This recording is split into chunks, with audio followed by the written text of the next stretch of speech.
La Organización de las Naciones Unidas, o como comúnmente se la conoce, la ONU, ha sido desde su creación, hace más de 6 décadas, un auténtico foco de conflictos. A pesar de ser creada en 1945 como una organización transaccional, capaz de arbitrar cualquier conflicto que surgiese tras el fin de la Segunda Guerra Mundial, con el paso de los años, aquel sueño romántico se ha convertido en una pesadilla real, mastodóntica y cara, extremadamente cara.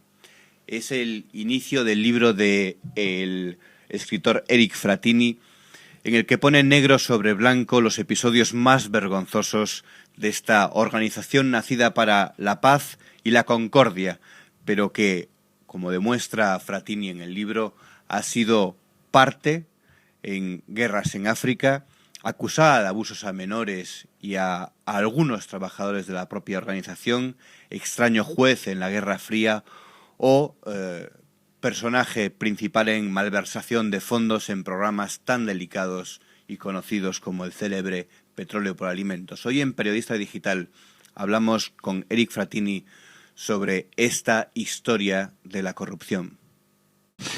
Bueno, Eric, muchísimas gracias por estar aquí de nuevo con nosotros. Un verdadero placer, como siempre. Bueno, cuenta en el libro que desde el mismo momento de la construcción, por ejemplo, de la sede de Naciones Unidas en Nueva York, el mítico edificio que todos conocemos, desde ese momento ya asediaba la corrupción en el seno de esta organización. Sí, así es, porque bueno, es que una gran parte de lo que eran los líderes políticos de ese momento que creaban la nueva ONU, el edificio de la ONU, de la nueva Organización de Naciones Unidas en la primera avenida de Nueva York, ya la propia adquisición del terreno a la familia Rockefeller ya provocó corrupción inmobiliaria. O sea que ya entonces había corrupción inmobiliaria, no es de ahora, no es una enfermedad de ahora la corrupción inmobiliaria, ya había corrupción inmobiliaria. Y se descubrió, pues la policía detuvo a mucha gente porque se vieron involucrados en sobornos para que la sede de la ONU estuviera en el terreno en el que se encuentra actualmente. Bahía de Tortugas, creo que se llama el barrio, ¿no? Exactamente, porque es que claro, ¿no? Es que en los años 40 esa zona era una zona muy deprimida, era una zona de factorías, es una zona de fábricas y no es lo que es ahora, que es una zona muy elegante, zona de diplomática, zona de grandes hoteles, de grandes cadenas de hoteles. Era una zona muy deprimida y sabían que con la construcción del edificio de Naciones Unidas aquello se iba a revalorizar. Y entonces lo que hizo mucha gente, muchos altos cargos de la nueva ONU, fue comprar terrenos alrededor del edificio porque sabían que se iban a revalorizar, pues tenían la información. Publica la primera versión de este libro en 2005. Así es. Entonces estaba Kofi Annan en el ojo del huracán, de bastantes problemas. Ha pasado el tiempo, ahora hay otro secretario general. ¿Cree que se han podido restañar algunas de las heridas de la ONU? En el año 2005 yo ya decía en el libro que la corrupción en la ONU está en su propio ADN, ¿no? Y yo creo que sigue siendo igual. La corrupción está en el ADN y cuando está en el ADN es muy difícil genéticamente poder extraer a una organización como Naciones Unidas, que lleva 66 años de historia, extraerla, ese ADN de corrupción, esas células de corrupción que tiene la propia Naciones Unidas.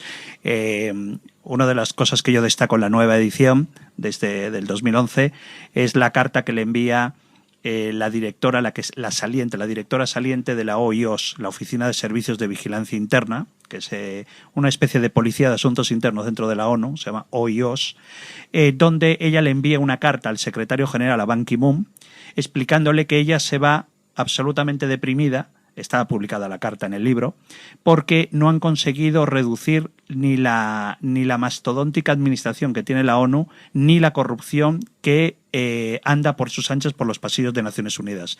Y publicó, porque conseguí el documento, la carta de respuesta del secretario general de la ONU a la saliente, a la vicesecretaria general de la OIOS saliente, donde le explica que, claro, que él lo que no puede hacer es asumir una limpieza general de la corrupción dentro de la ONU, porque eso podría provocar que en muchos sectores de la Organización de Naciones Unidas podría provocar un rechazo a los poderes que tiene el secretario general de Naciones Unidas. Es decir, que Ban Ki-moon está diciendo yo me lavo las manos con la corrupción. Sí, totalmente.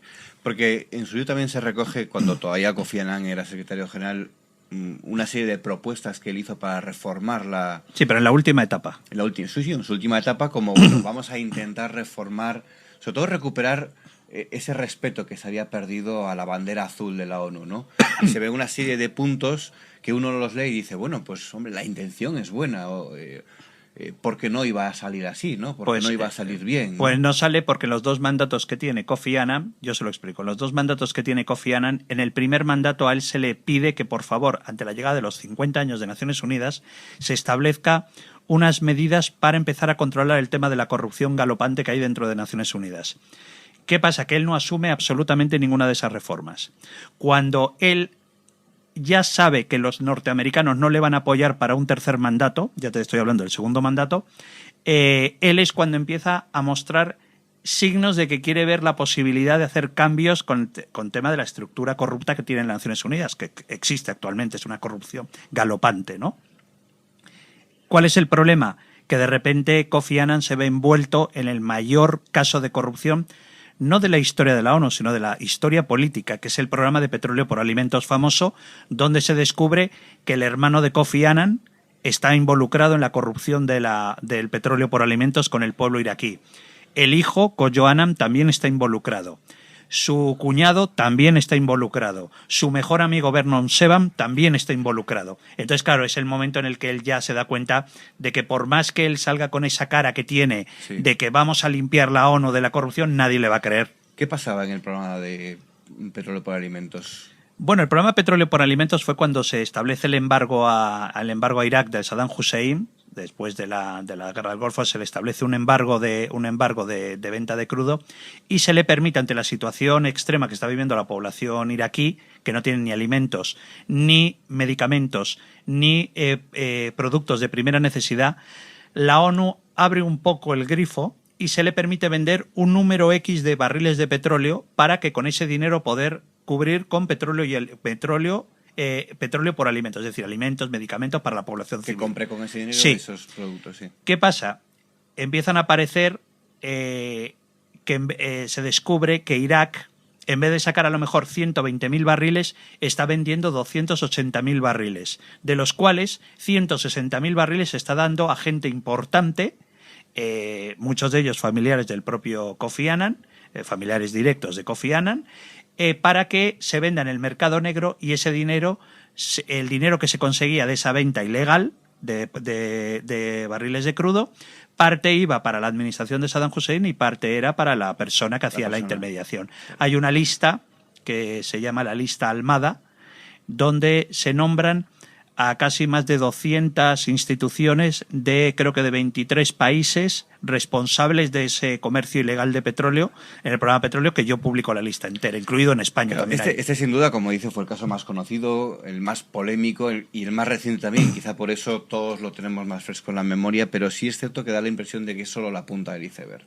de lo que cuenta en el libro. Bueno, es que yo al inicio del libro hay una frase muy buena, es un lema chino, ¿no? Una frase china que dice que antes de intentar limpiar el mundo, da 3 vueltas por tu propia casa, ¿no? Y yo creo que el problema que está teniendo la ONU ya desde hace muchos años, no es de ahora, el problema que tiene desde hace décadas, es que, claro, la ONU es el que aparece como la gran esperanza de paz, de defensa de los hambrientos, de defensa de los inocentes, y luego descubres realmente, leyendo mi libro, descubres que no es nada de eso, es todo un negocio montado por la propia gente de la ONU para beneficiar a los propios directivos de las Naciones Unidas. Claro, por un lado está el beneficio económico de poder que pueden obtener esos... Principalmente la mayor parte de los casos de corrupción que yo cito en el libro es por una cuestión económica. Luego hay otro tipo de corrupción. Claro, porque luego nos encontramos con casos como el del Congo, que quizás sea el más vergonzoso de todos ellos, porque ahí vemos como, por un lado, se denunciaron abusos a menores y por otro, la ONU en ese momento dijo: nosotros no podemos intervenir en los asuntos internos de ningún país, pero cuenta que financiaron un golpe de Estado. Claro. Es decir, nos vemos mezclados ahí en un caso, el del Congo quizás sea paradigmático. Bueno, es que el primero porque es la primera misión de Cascos Azules, es cuando se establece la misión del Congo, es cuando se combate contra Patricio Lumumba, el famoso primer ministro que terminan matando, con no sé si con la autorización, pero sí con los ojos cerrados de Naciones Unidas, que sabían que lo iban a matar. Es cuando intervienen realmente por primera vez. Pero claro, ellos intervienen ocupando una parte del Congo porque había una parte que quería establecerse como independiente de la zona del Congo, pero claro, era una zona rica en minas, una zona minera muy rica. Y entonces Naciones Unidas lo único que hizo fue crear, a través de los cascos azules, que es la primera misión de cascos azules que se establece en los años 60, es establecer una red a través de... ¿Para qué? Para proteger principalmente a las compañías mineras extranjeras para poder extraer ese petróleo con el visto bueno y la protección de Naciones Unidas. No, sí, la verdad, además, bueno, en su biografía está que estuvo trabajando en la ONU. Sí, así es. No sé si esto le permitió de alguna manera tener mayor acceso a todo esto que nos cuenta, a las fuentes que le han ayudado, como cita en el libro. Lo que sí me sirvió para dar el empujón para escribir el libro en el año 2005. Es decir, yo trabajé para Naciones Unidas entre el año 94 y el año 98. Principalmente en el extranjero, trabajé para Naciones Unidas en el extranjero.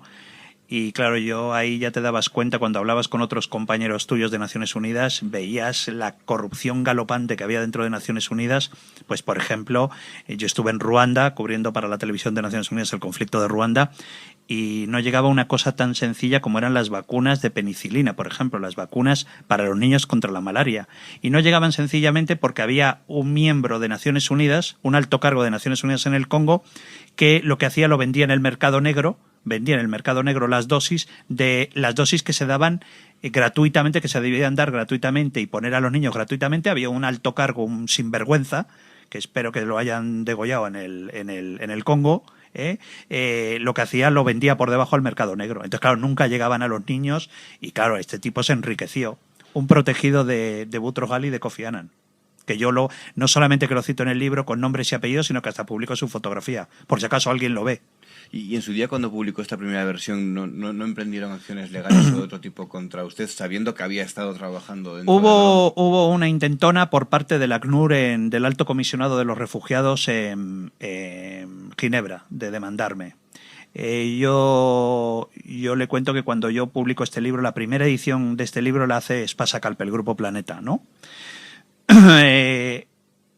Este libro se lo leyeron los abogados del Grupo Planeta. Me hicieron más de 500 preguntas sobre el libro, todavía tengo las preguntas, y con las indicaciones de que si yo no podía responder alguna de las preguntas tenía que quitar el párrafo referente a esa pregunta, si yo no conseguía responderla. Se me pedía buena información porque, claro, yo acusaba a Ruth Lubbers, al alto comisionado de los refugiados, de haber acosado sexualmente y casi violado a una funcionaria americana en una de las oficinas de la ONU en Ginebra. El ACNUR me amenazó con demandarme, llevarme a los tribunales. Yo tenía todas las pruebas de la investigación de la OIOS. Le dije que perfecto, que genial, así me pegaba un viaje a Ginebra.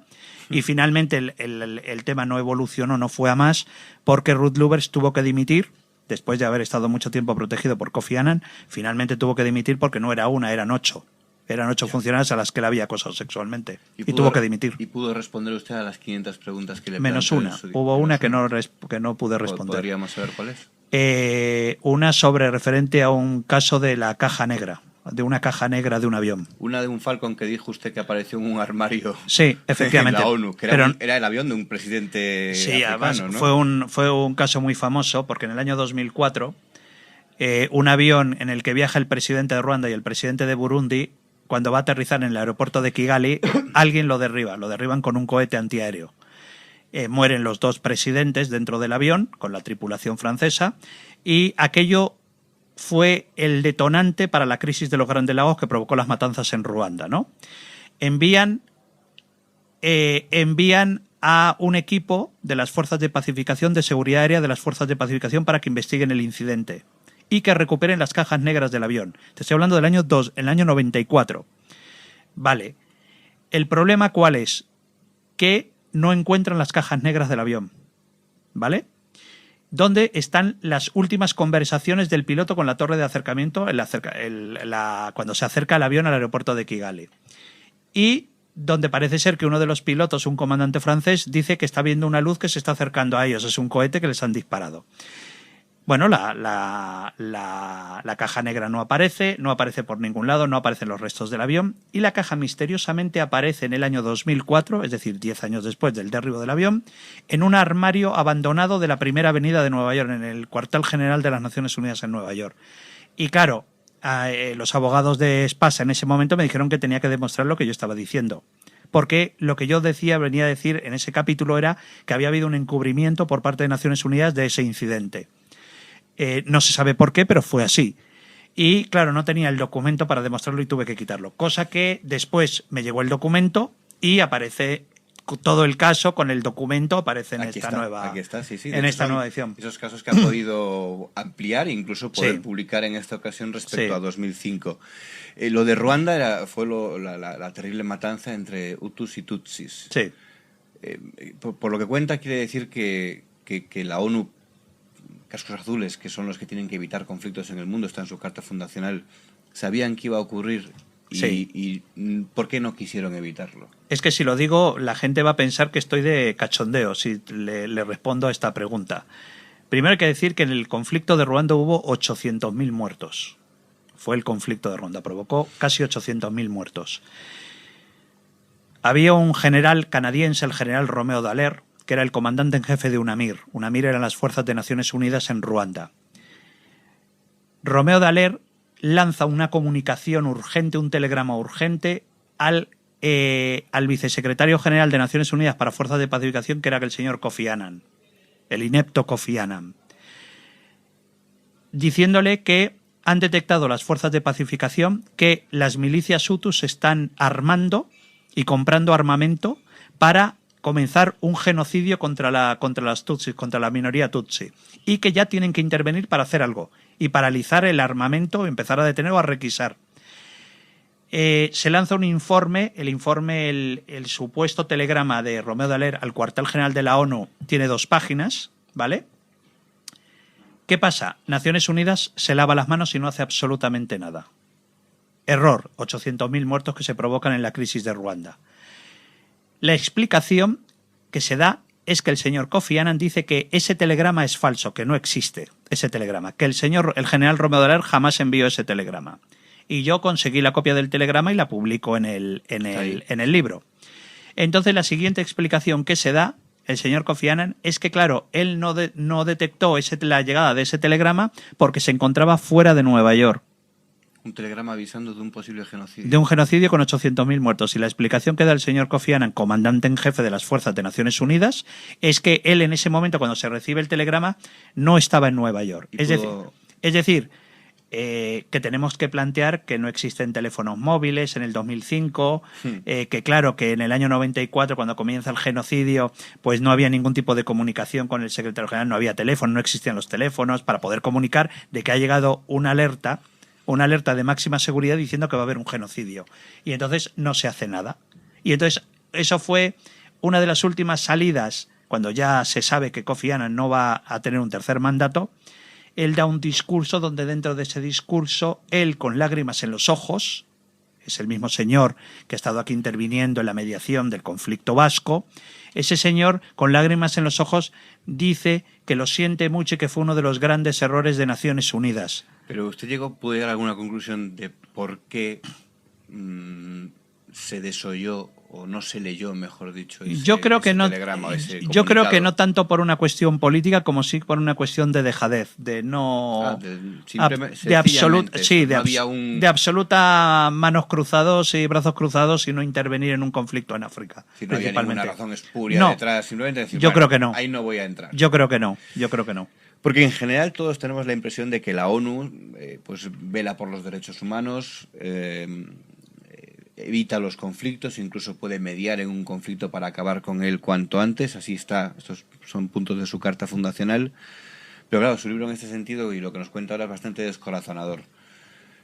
¿Hay alguna forma para que se restituya la ONU credibilidad? La credibilidad de la ONU, claro.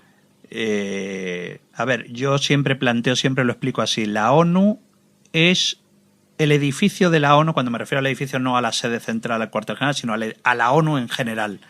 La ONU es como esos edificios que tienen aluminosis, ¿vale? Que el edificio está enfermo. Entonces usted levanta un edificio de 40 plantas con el material enfermo y usted lo único que hace en el interior es ponerle alfombras persas, paneles de maderas nobles, es decir, que usted intenta decorarlo para que el edificio... Pero ¿cuál es el problema? Que es que el edificio tiene aluminosis. La estructura en sí. La estructura en sí está mal hecha y está mal diseñada porque, claro, la estructura de este edificio se diseña en el año 45, cuando dos países, por ejemplo, Alemania y Japón, eran los malos, eran los vencidos. Entonces no tenían ni voz ni voto. Pero claro, entre el año 45 y el año 2011 eso ha cambiado. Es decir, claro, ¿cuál es el problema? Que 5 países, que son los que forman el Consejo de Seguridad, el Consejo Permanente de Seguridad de Naciones Unidas, son los que manejan realmente las Naciones Unidas. Los que tienen derecho a voto. Derecho a veto. Perdón. Tienen derecho de veto. Estados Unidos, Gran Bretaña, Francia, la Federación Rusa y China. Son los únicos países que tienen derecho de veto. ¿Qué quiere decir? Que para que haya una modernización de Naciones Unidas tiene que haber una resolución del Consejo de Seguridad para que eso cambie. ¿Qué pasa? Que ninguno de los 5 países quiere perder su poder dentro de Naciones Unidas. Cuenta que hubo algún intento para cambiar eso. Ha habido para varios intentos. Ese grupo de países. Claro, porque claro, planteamos, ahora actualmente Alemania y Japón no deberían estar. Pues claro que sí, porque Alemania es actualmente una de las grandes potencias en Europa. Japón es el primer donante de fondos a las agencias de Naciones Unidas, Japón. Por ejemplo, Brasil no debería tener un puesto en el Consejo de Seguridad Permanente cuando es uno de los grandes países más influyentes de la región de Latinoamérica. Pues claro que sí que debería estar. Por ejemplo, India no tendría que tener un puesto en el Consejo Permanente por la influencia política que tiene. Pues también debería estar. Pero claro, a ninguno de los otros 5 países les interesa. Y todo eso desemboca en que nada avanza, en que nada absolutamente cambia. ¿Por qué? Porque a esos 5 países no les interesa. Eso es la ONU. Y en el libro cuenta casos que, bueno, ahí está el libro para leerlo, por ejemplo, cómo se coló un oficial nazi dentro de la ONU, o por ejemplo los casos cuando de la se guerra, sabía. Cuando se sabía que era nazi. Un ex general nazi, la Guerra Fría, si intervino o no en la caza de brujas, gente de la ONU. Todo eso son otras historias que también están en su libro ONU, Historia de la Corrupción. Con todo eso, ¿merece la pena la ONU? Tenemos que... ¿está justificado un esfuerzo para decir es que una entidad como esta tiene que sobrevivir? Yo creo que tiene que sobrevivir. No sé si llamarlo Organización de Naciones Unidas, como si Asociación de Países Unidos, o llámelo como usted quiera. Pero claro, usted piense que ya los problemas son globales. Ya no existe un problema regional como existía en los años 60 o 70, ¿no? Ya los conflictos nos influyen a todos. Una epidemia de SIDA mata exactamente igual en Madrid, en Barcelona, en Sudáfrica, en Moscú o en el Zaire, o en el Congo, perdón.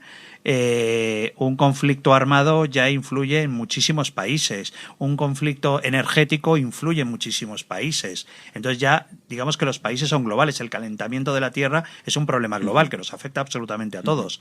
Es decir, que tiene que haber una asociación, llámelo usted como quiera, Organización de Naciones Unidas, Organización de Países Juntos, llámelo como quiera, pero tiene que existir. Lo que pasa es que tiene que existir con la misma cuestión de un país, un voto.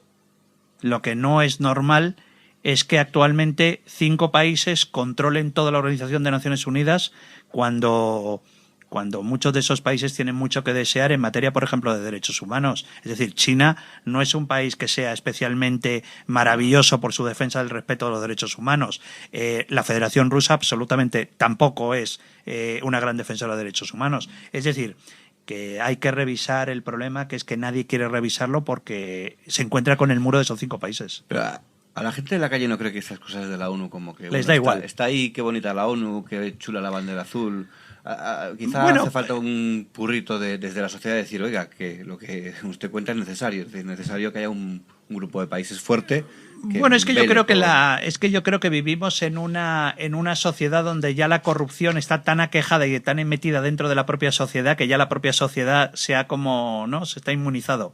Se ha inmunizado con respecto a... Es como la gripe, ¿no? Que ya la mayor parte de la sociedad está inmunizada de la gripe. Sí. Que ya dices, joder, ya... Pero también la ONU, amigos míos que trabajan en la ONU, en agencias de la ONU, me han llegado a decir, joder, pero el ACNUR también tiene... ¿El ACNUR también tiene corrupción? ¿La UNICEF también tiene corrupción? Entonces, claro, ya es algo... por ejemplo, yo cuento uno de los casos más increíbles que descubrí a través de documentos de la ONU, cuando... los altos cargos del ACNUR, del Alto Comisionado para los Refugiados en Kenia, montan toda una conspiración para matar al embajador americano en Nairobi.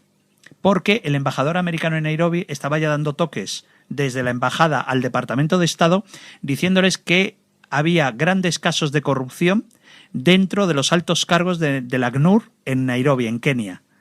Y entonces los altos cargos de Naciones Unidas montan toda una conspiración para hacerse pasar por Al-Qaeda para matar al embajador americano. Y eso lo organizan los altos cargos del ACNUR, del Alto Comisionado de las Naciones Unidas para los Refugiados, que finalmente se montó una operación, también hay que decirlo, se montó una operación conjunta del FBI de Scotland Yard con la policía de Kenia y se detuvo hasta a 42 personas del ACNUR en Nairobi. Caray.